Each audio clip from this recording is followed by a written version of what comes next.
வணக்கம். இன்றைக்கி நான் உங்களுக்கு செஞ்சு காட்ட போகிற ரெசிபி வந்து உளுந்து சட்னி. அதுக்கு தேவையான இன்க்ரீடியன்ஸ் என்னென்னு பார்க்கலாம்.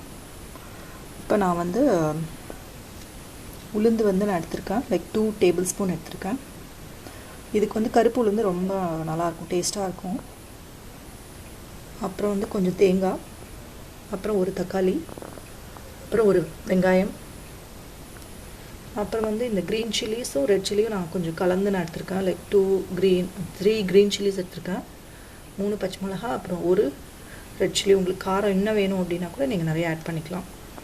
அப்புறம் கொஞ்சம் புளி, அப்புறம் கொஞ்சம் உப்பு, அப்புறம் கடுகு.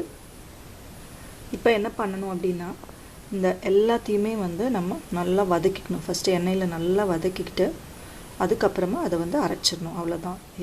இந்த சட்னி வந்து லைக் இட்லி தோசைக்கு ரொம்பவே ஒரு ஆப்டான ஒரு சட்னி, ரொம்ப டேஸ்ட்டாகவும் இருக்கும். எஸ்பெஷலி வந்து அந்த கருப்பு உளுந்து வந்து ரொம்ப ஹெல்தின்னு சொல்லுவாங்க, லைக் தோல் உள்ள உளுந்து வந்து ரொம்ப நல்லதுன்னு சொல்லுவாங்க. ஸோ நீங்கள் இந்த கருப்பு உளுந்துலேயே ட்ரை பண்ணிங்கன்னா ரொம்ப நல்லாயிருக்கும்.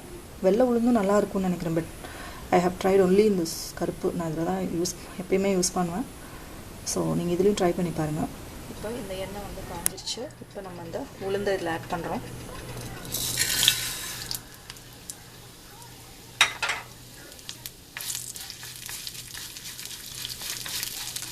இது நல்லா கொஞ்சம் லைட்டாக ப்ரௌன் ஆகிற வரைக்கும் வறுத்துக்கோங்க.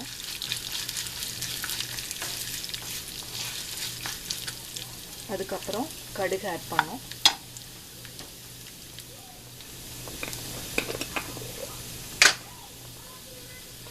கடுகு கொஞ்சம் ஆட் பண்ணிக்கோங்க.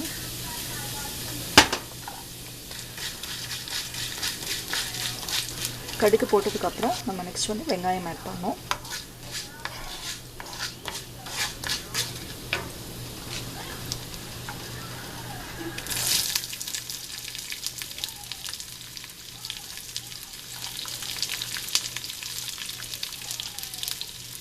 வெங்காயம், அப்புறம் வந்து இந்த பச்சை மிளகாயும் இந்த இது,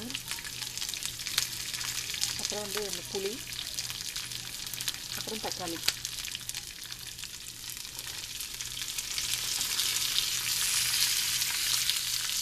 போட்டுட்டு நல்லா வதக்கணும்.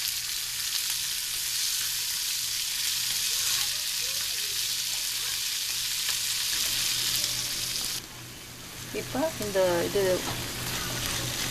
உளுந்து, வெங்காயம், தக்காளி எல்லாம் நல்லா வதங்கிடுச்சு.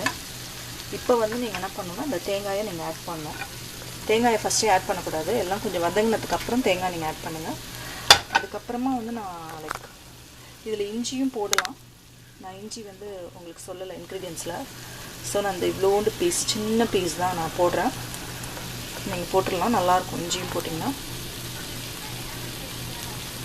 அப்புறம் சால்ட்டும் இதில் ஆட் பண்ணிவிட்டு நீங்கள் வந்து நல்லா அரைச்சிடணும். இப்போ இந்த தேங்காவை போட்டாச்சு. தேங்காவை போட்டு கொஞ்சம் ஒரே ஒரு வதக்கிட்டு நீங்கள் நிறுத்திட வேண்டியது. ரொம்ப வதக்க வேண்டாம், வதக்கணும்னு தேவையில்லை. தேங்காய் போட்டுட்டு ஜஸ்ட் ஒரு வதக்கிட்டு நீங்கள் அரைச்சிட வேண்டியதுதான்.